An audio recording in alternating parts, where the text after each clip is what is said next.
In this video, we are going to talk about 5 reasons why you have such a fear of commitment as a fearful avoidant.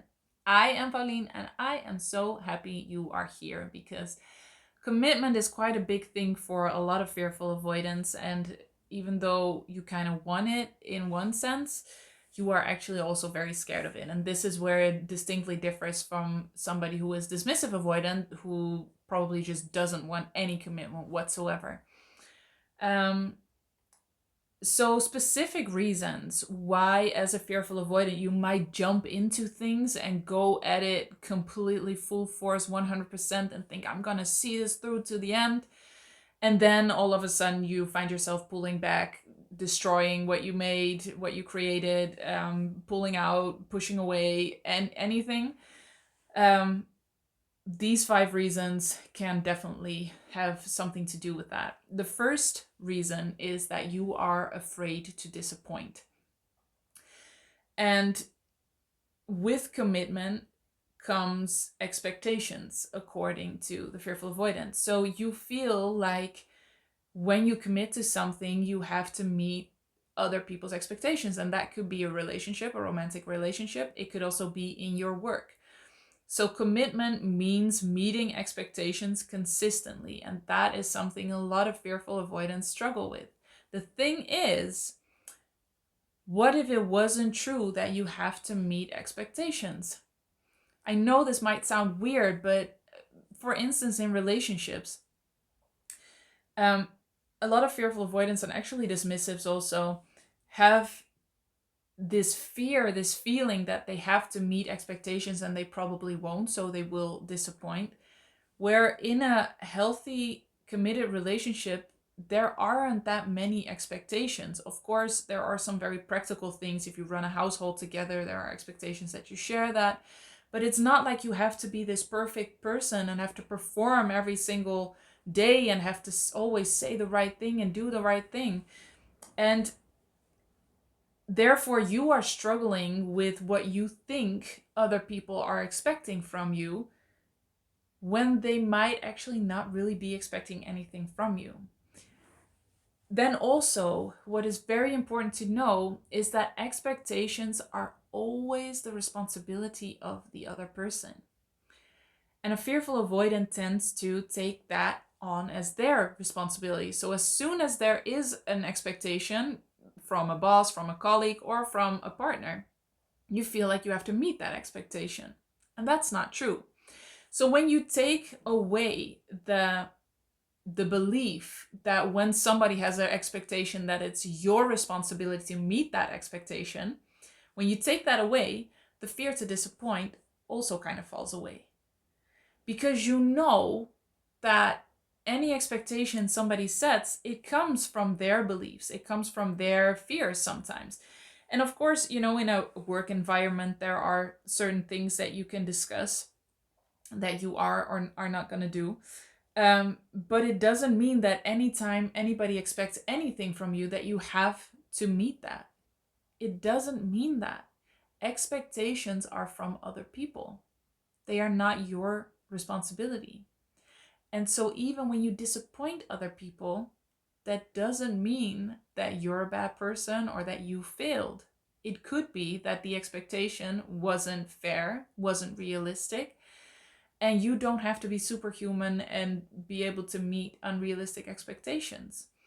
So you are always in your right to manage expectations, to see what you can do, and even not meet your own expectations. So it could be that you say, oh, I am going to make that deadline end of the month easy. I'm just going to do this and this and this. And then in the end, you can't. And a week from the deadline, you're like, oh, I'm not going to make that deadline. Instead of going into a shame spiral, feeling like you failed, feeling like the world is going to end and your boss is going to be so angry and they're going to fire you, you can say, okay, what can I do? Who can I talk to help me? Can I talk to my boss saying, hey, I am predicting, I am seeing that I'm not going to be able to fully make the deadline. This is what I can do. How can we work around this or do this in a different way? If your boss becomes angry, lashes out at you, is humiliating towards you, it is not that it is your fault because you didn't meet expectations. That's a toxic environment.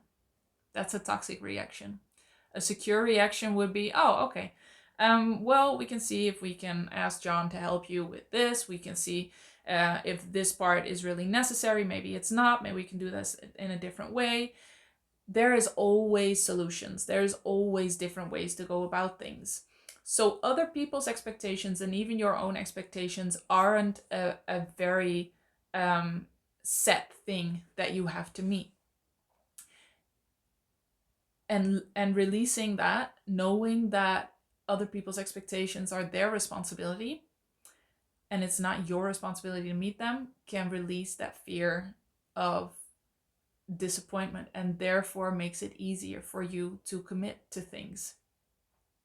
So that was the first. The second is afraid to mess up and make mistakes. And you are afraid of this because you are living under the assumption that you actually have to be perfect, that it's even possible to be perfect. Because you probably experienced when you were younger that when you made mistakes, when you messed up, when you weren't perfect, that people got angry or very disappointed. There you go with the expectations again, right? And you internalize that as believing that you are somebody that always messes up and makes mistakes and you should be perfect. While actually that was not a healthy response to you making mistakes and messing up, because that is one of the most human things to do, to make mistakes and mess up. Every single person in the world does it. The most successful people in the world have probably failed more times than an average man even attempts. So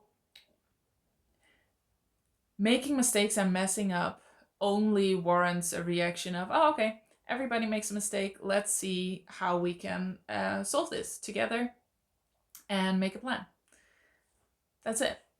There's no need to be angry. There's no need to yell. There is no need to make somebody feel bad about themselves. So expecting yourself to be perfect, thinking that that's even possible, is tremendous pressure, just like expectations are.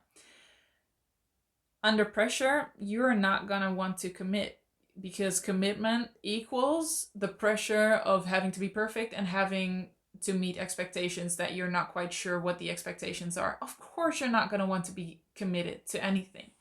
So also in a relationship, if your partner expects you to be perfect and becomes really angry when you make mistakes and mess up, that is not because you failed and you are a bad person. That is a toxic reaction. That is not a safe, healthy reaction. So knowing that and really knowing that will help with committing to long relationships, because you know you're allowed to mess up. You're allowed to make mistakes. You're allowed to say the wrong thing, do the wrong thing. And you're not to be expected to be perfect. That is their responsibility. So that will help you with commitment, because then you release the pressure of being perfect. So now we release the pressure of being perfect and of expectations from other people. 2. Let's go to the third. The third is afraid to hurt others. And this usually comes from codependency from childhood, so the feeling of responsibility for other people's emotions. The fact is, in relationships, whatever relationship it's going to be, you are going to hurt others. It is just a given. Even if you do your absolute best, you are going to hurt others. It is impossible not to do. And so instead of, again, trying to be perfect in this and not hurt others at all, which is a reason why you don't commit, because when you don't commit, you can't hurt others. That's what you believe. But the reality of that is that you still hurt others by pulling back and them not understanding why you did that. So freedom is not committing. Freedom is allowing yourself to know that sometimes you hurt others and you are doing your best to always do what you think is right and will help them and not hurt them. But still, sometimes that happens, and that doesn't mean that you're a bad person. You are not responsible for other people's emotions. They can be very upset by something that actually has nothing to do with you. It just triggers some pain inside of them. So being able to just hold space for that pain, whether you caused it or not, it doesn't matter. You can be there for them and help them move through that pain, and then together see how you can grow from this and learn from this. It is okay to hurt others. It is okay. Um, so not committing is not a solution to being afraid to hurt others. The solution is embracing the fact that you probably will, but that what matters is how you deal with the pain that other person is feeling. And what a lot of fearful avoidants and dismissives do is they run away. They feel so bad about themselves that they just break the commitment, break the connection, and they hide and they just ghost and don't come back. That is probably more hurtful, as you can imagine. So let's also take away your responsibility for other people's emotions. So we've released expectation, we've released perfection, now we're releasing codependency, the responsibility for other people's emotions. You will upset others, you will hurt others, and that's fine. Everybody on planet Earth does that. The only thing you need to learn is to hold space for their emotions without making it personal, without making it about you, and helping them move through it and repairing. And then it becomes a lot easier to commit. The fourth is afraid to fail, the fear of failing. And the pressure that comes with that is that relationships start feeling like you have to perform all the time. So this kind of differs from the fear of making mistakes and messing up, because it could be that feeling like you're failing in the sense that, what if we divorce after we've married and had children because I realized this is not the one? That's a fear of failure. And then you would have to hurt others. So there's that other fear too.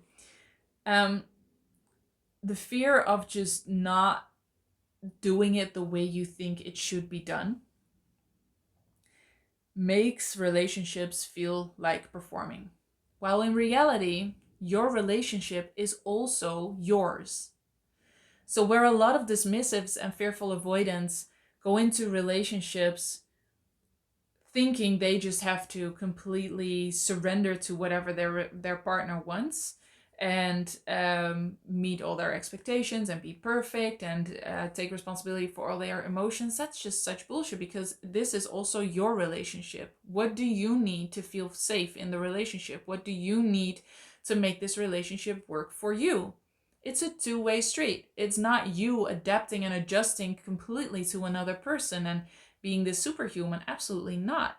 This is your relationship too. So you have a say, you have needs, you have boundaries, and all of that is very good and very healthy. So let's take that pressure of relationships feeling like you have to perform and you can't fail. Let's take that away too. And then we have one left, and that is the fear of being a bad person, or letting somebody come close and then finding out there's something fundamentally wrong with you. And that can come with the pressure of you having to always only show your good side and hiding the rest. It makes sense that you then don't want to commit to a long relationship, because man, that's exhausting. If you only can show one part of you, just pick and choose, I'm going to show this part and this part and this part, but they can't find out this and this and this, and you might even not know what that is. It's kind of a vague concept that they can't find out something. That's very exhausting and very scary. So it makes sense that you wouldn't want to commit. This is where shadow work can come in. And shadow work is actually looking at those things of yourself that you actually want to hide, that you feel you have to hide to be accepted. looking them in the eye and accepting them yourself. Because knowing that you don't have to be perfect, that you don't have to be superhuman, and so you get to have all your parts involved in this relationship is very freeing.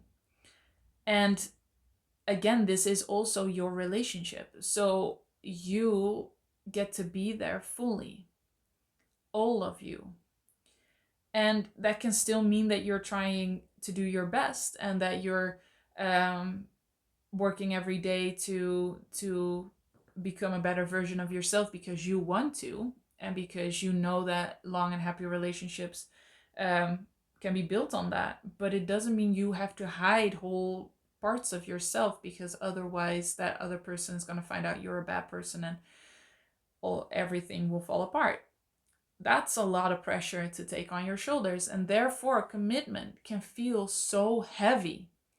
When you feel like you always have to meet everybody's expectations, when you feel like you have to be perfect and never can make mistakes or mess up, when you feel like you're responsible for your partner's emotions, all of their emotions, when you feel like a relationship is performing and you cannot fail, and when you feel like you only can show the good parts of you, it makes sense that you wouldn't want to commit completely and fully for a long time. So let's just take all of that away, okay? And just accept and embrace the fact that we are messy humans and that we are so very deeply worthy of love and relationships and commitment and stability and support, because you are right now as you are. You are not broken. You are not so different the way you think you are. You are not doing such a bad job you think you are. You are doing way better than you think. You're just not accepting the fact that you are a messy human with messy emotions, with messy feelings, that makes mistakes, that messes up, that doesn't meet expectations, like we all do. You're normal. You're so worthy. You're so worthy and deserving of love and all the beautiful things that come with commitment. Let me know in the comments below whether you're struggling with commitment, whether this has helped you. And when you're completely fed up with the fear of commitment, I remember I definitely was, because I noticed this pattern in so many things in my life where I would start something, go for it 100%, and then all of a sudden pull out and stop it and just not want to do it anymore. I wanted to see things through. That's when I started healing this. And when I healed the fearful avoidant attachment style, I finally allowed myself to be committed while making mistakes and while not being perfect. And guess what? You can still be very successful in whatever way, shape, or form when you embrace all these 5 things. So if you're really wanting to go to the roots of this and release this and allow that for yourself too, please find the link in the description below to my online program, Healed and Happy, where we go to the roots of the fearful avoidant attachment style and specifically also work on this, so you get to build that life that you want and see it through easily and effortlessly. As always, I am so happy you are here, and I will see you in the next one.